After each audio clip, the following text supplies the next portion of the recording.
Buongiorno i titoli. A Taormina fermati 2 giovani accusati di tentato omicidio per la rissa culminata con l'inseguimento di un'auto all'uscita dalla discoteca. A Caltanissetta corruzione al CEFPAS, il centro di formazione del personale sanitario. Richiesto l'arresto per 8 delle 12 persone indagate. C'è anche il deputato regionale Gallo Afflitto. Catania, una comunità intera vicino alla famiglia di Alessandra Bruno, la donna uccisa dal marito a Belsito, una frazione di Mister Bianco, centinaia di persone hanno partecipato alla fiaccolata in suo ricordo. A Gela emergenza sanitaria quotidiana, il pronto soccorso del Vittorio Emanuele continua a lavorare con 2 soli medici su 14 previsti. A Trapani lo scandalo dei referti istologici consegnati in ritardo, concluso l'incidente probatorio, 19 indagati tra medici, infermieri e assistenti degli ospedali di Trapani e Castelvetrano. A Palermo festa in piazza Magione per il nuovo campetto dei bambini, riqualificato dopo 11 anni. Calcio, dopo la riapertura di Torre del Grifo alla Stampa, in attesa che ritorni ad essere definitivamente la casa del Catania, attenzione puntata sulla nuova stagione. Lunedì consiglio di amministrazione. 2 catanesi sono le migliori spadiste italiane. A Roma Alberta Santuccio ha vinto il titolo nazionale sconfiggendo in finale Rossella Fiammingo.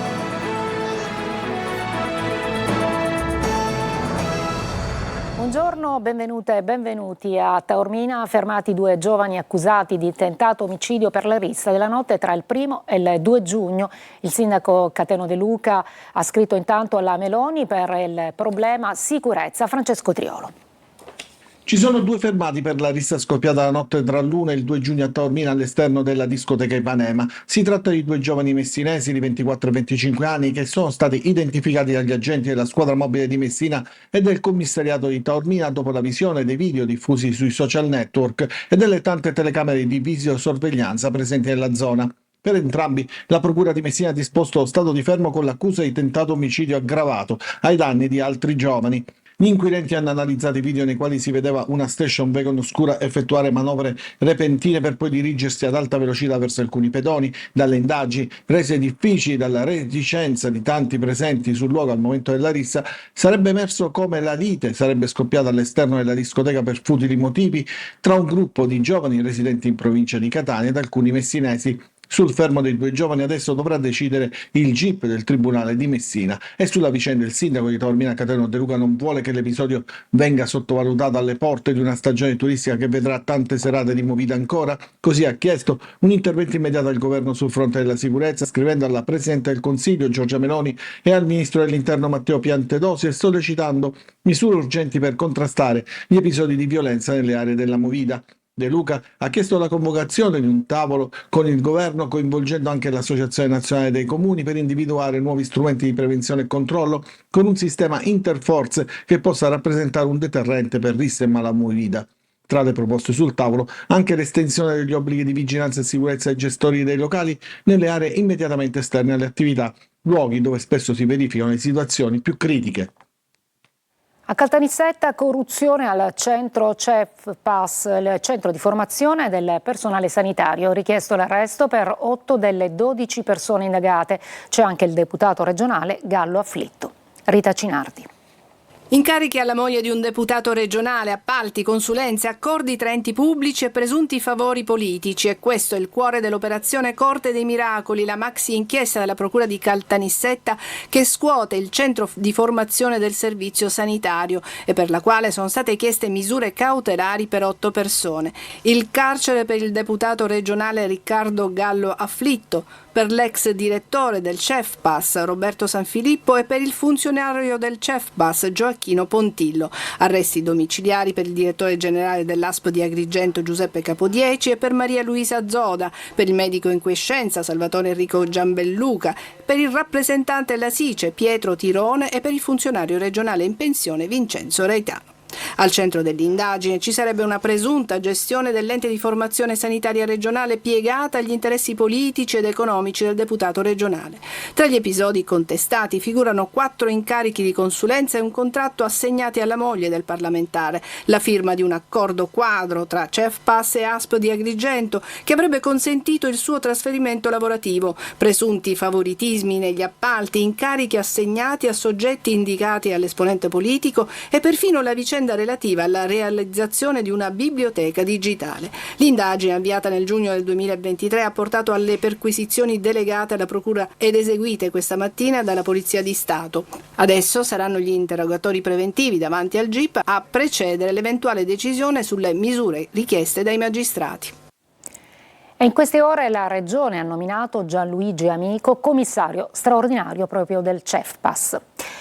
Veniamo a Catania, dove si è tornato a sparare la scorsa notte una lite nel quartiere di San Cristoforo, è culminata con l'esplosione di colpi di pistola. Sul posto la polizia scientifica e la squadra mobile. Sentiamo il servizio di Adelaide Barbagallo. Prima la lite furiosa, poi il fragore di un'arma da fuoco. Si torna a sparare a Catania in una notte che riaccende i riflettori sulla criminalità cittadina. Nel cuore di San Cristoforo, uno dei più antichi quartieri di Catania, in questo reticolo di stradine si è tornato a sparare. Sono le 3:30 quando al 112, al centro unico di emergenza, arriva la segnalazione che qualcosa in strada sta accadendo. Voci concitate, urla e poi netto il fragore di uno sparo. Una volante della questura interviene in via Belfiore, ma quando i poliziotti arrivano non trovano nessuno. Tutti si sono dileguati. A terra notano però all'incrocio con via Barcellona un bossolo calibro 7,62 e chiedono l'intervento della polizia scientifica. Nessuna traccia di sangue e non risultano feriti. Forse un avvertimento, l'ennesima dimostrazione di forza criminale in uno dei quartieri più difficili di Catania. L'ultimo episodio analogo risale allo scorso 29 maggio in via Palermo, vicino all'ospedale Garibaldi. E a Siracusa la polizia di Pachino ha denunciato per rissa aggravata 9 persone per appunto gli scontri che si sono avuti a Marzamemi martedì scorso. E c'è stata una comunità intera che si è stretta ieri sera attorno alla famiglia di Alessandra Bruno, la donna uccisa nei giorni scorsi dal marito a Mister Bianco, una frazione di Belsito. Sono state centinaia di le persone che hanno preso parte appunto alla fiaccolata in suo ricordo. Desiree Ferlito. Coraggio. È il dolore inconsolabile di una mamma su cui si regge il peso di una tragedia enorme e che adesso dovrà occuparsi dei nipoti rimasti soli. A Belsito, frazione di Mister Bianco, centinaia di persone si sono strette ieri sera al dolore della famiglia di Alessandra Bruno con una fiaccolata di preghiera, vittima dell'ennesimo femminicidio che ha spezzato la sua vita a soli 49 anni. Era una santa, era una capa famiglia, una capa di tutti, era una cosa propria, era proprio il penno della famiglia su tutto. 4 figli e una vita fatta di affetti, sacrifici, progetti, amici e una comunità che ancora fatica a comprendere. Una mamma dedicata alla famiglia, amava i figli, li accudiva in tutto e per tutto. Una buona donna, che dire, tutto il bene possibile di questa ragazza, perché per me era una ragazza, l'ho vista crescere, il mio nipote. Bravissima persona, niente da dire. Chiedo perdono a Dio per non aver fatto come singoli e come comunità abbastanza per evitare la tragedia. Queste le parole pronunciate da Don Roberto Interlandi nella chiesa San Massimiliano Colbe, che ha chiamato a raccolta familiari, parrocchiani, cittadini e fedeli prima di iniziare la fiaccolata che ha ripercorso le vie di Belsito, fino alla casa della vittima, via delle Rose, luogo della brutale aggressione, dove il primo cittadino, Marco Corsaro, insieme alla più piccola delle figlie della vittima, ha deposto un mazzo di rose. Le fiaccole si consumano lentamente nel buio di Belsito, restano le lacrime, il dolore, i ricordi. Tra il buio, che si fa sempre più nero, c'è una luce. Alessandra, nell'ultimo gesto di generosità nei confronti della vita, ha donato i suoi organi, un ultimo dono che continuerà a parlare di lei.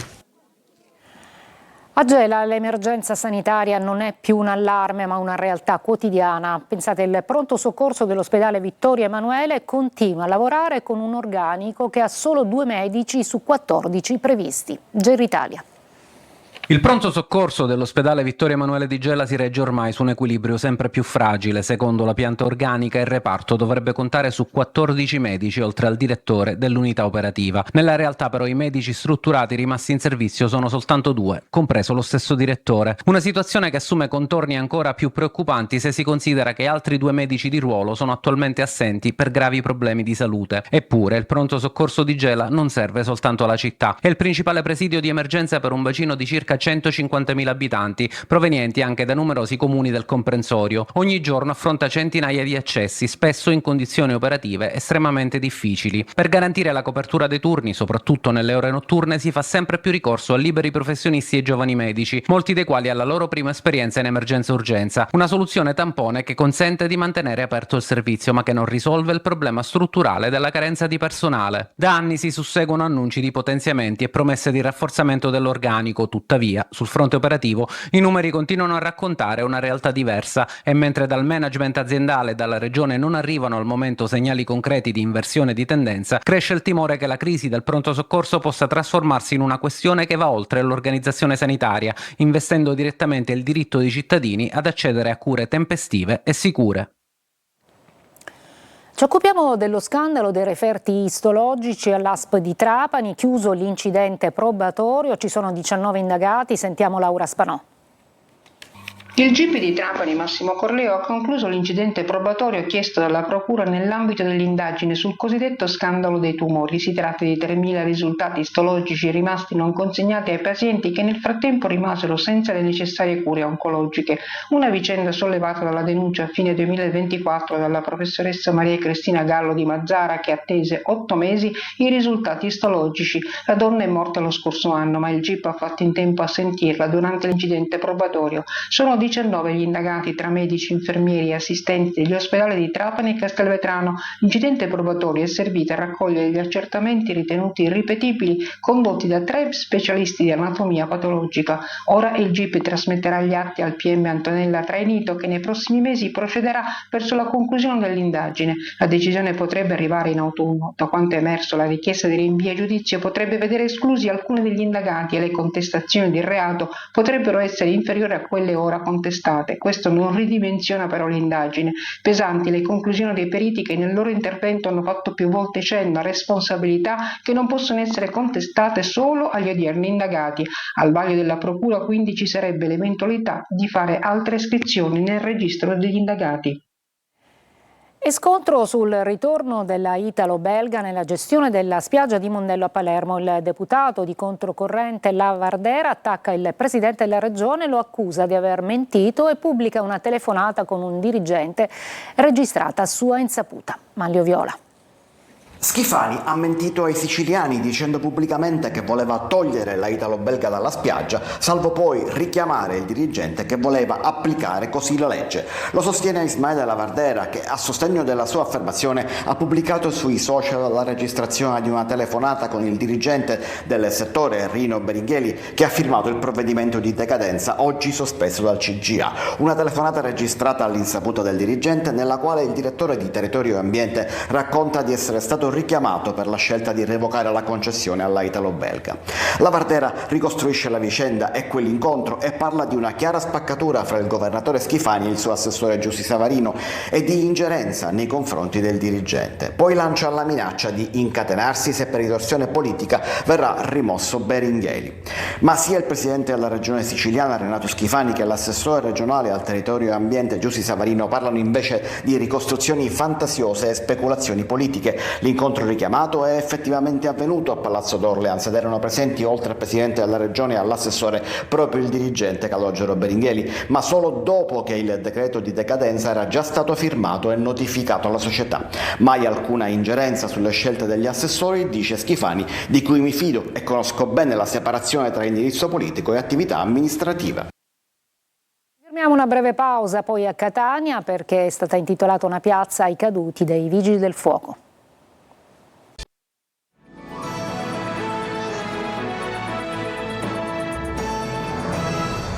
A Catania è intitolata la piazza ai caduti dei Vigili del Fuoco. L'area risistemata dopo un raid vandalico rivive attraverso il ricordo e la memoria. Tonino De Mana.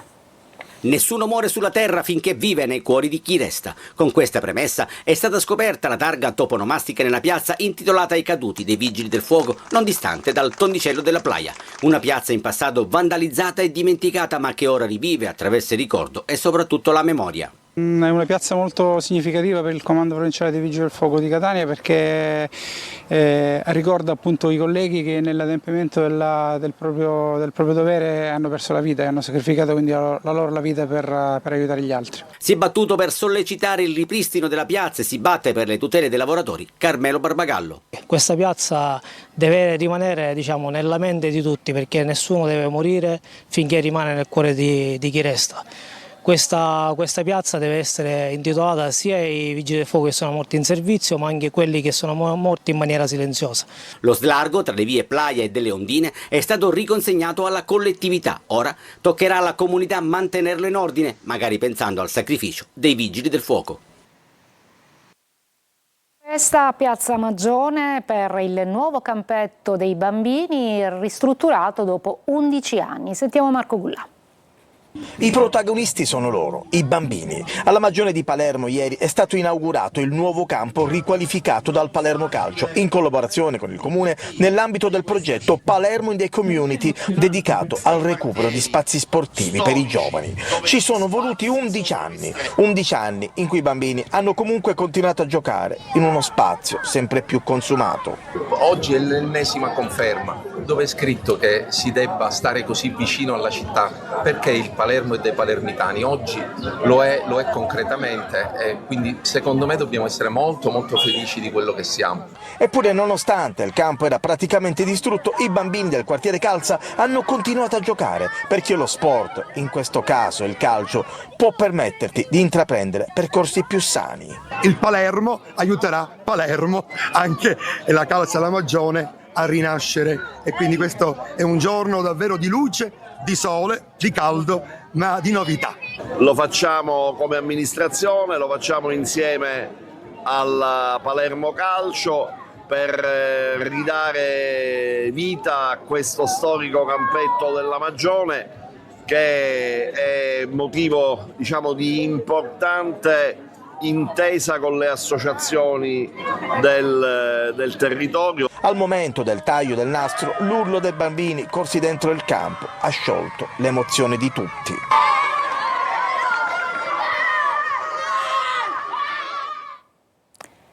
I festeggiamenti per le nozze di Dua Lipa e Callum Turner a Palermo e Bagheria fervono infatti i preparativi. Sentiamo ancora.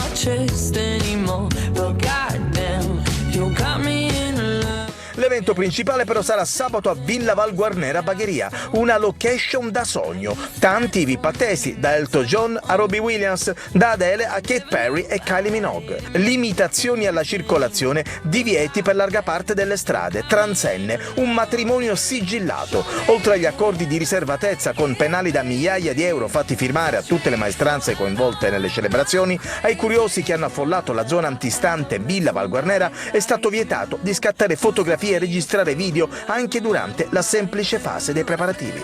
Bocche cucite e riserve. Dopo il TG a Sicilia 24 Focus, oggi vi racconteremo la storia di Kim, una pitbull che è tornata a correre grazie a una protesi realizzata da un tecnico ortopedico a Ragusa. E poi spazio agli amici animali con i servizi dell'ASP di Catania per i nostri amici a quattro zampe. In studio con Roberta Lunghi il dottor Giuseppe Rapisarda, dirigente veterinario dell'ASP di Catania, in collegamento da Ragusa, Veronica Barbarino con Pietro Di Falco, il tecnico autore della salvezza di Kim. In diretta alle 14.30 su Telecolor e in streaming su siciliaweb.it. Le vostre domande con un messaggio al 342 74 55 005. Una breve pausa e poi la pagina dello sport. Oggi il calcio con il Catania che pensa alla programmazione futura e la bella notizia che due spadiste italiane sono le migliori perché sono due catanesi.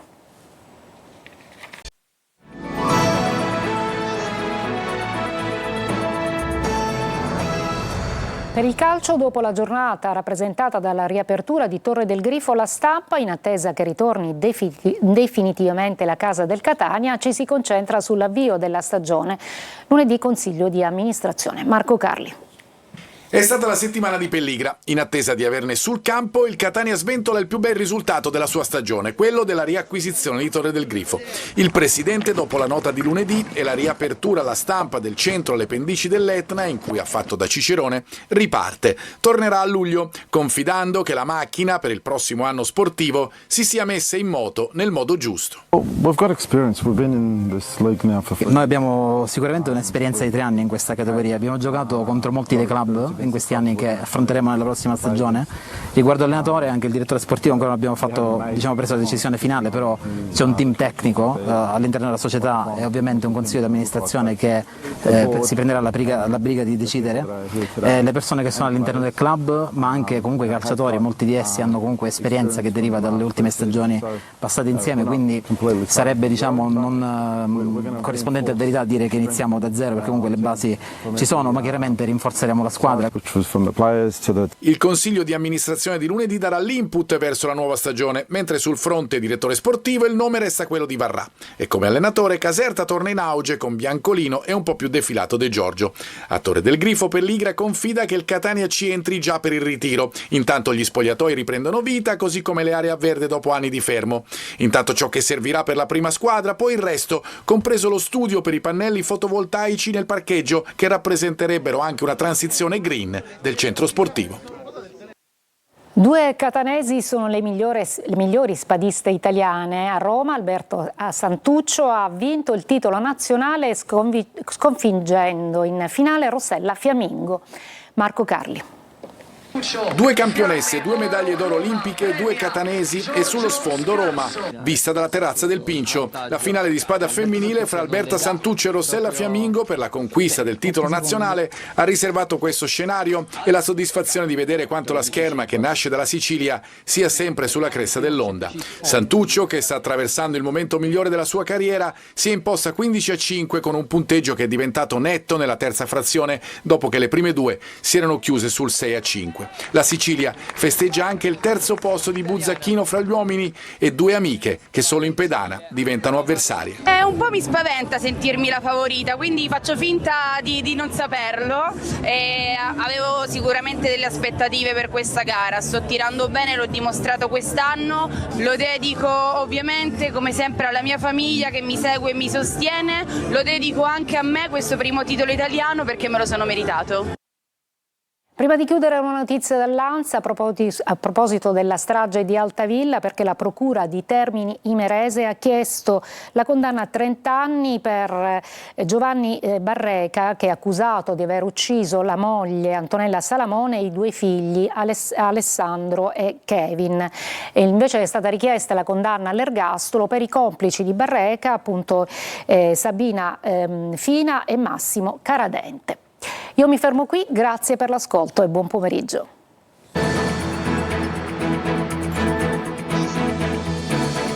Entra nel mondo dell'informazione con l'app Sicilia Web. Resta sempre aggiornato con le news e le live in diretta.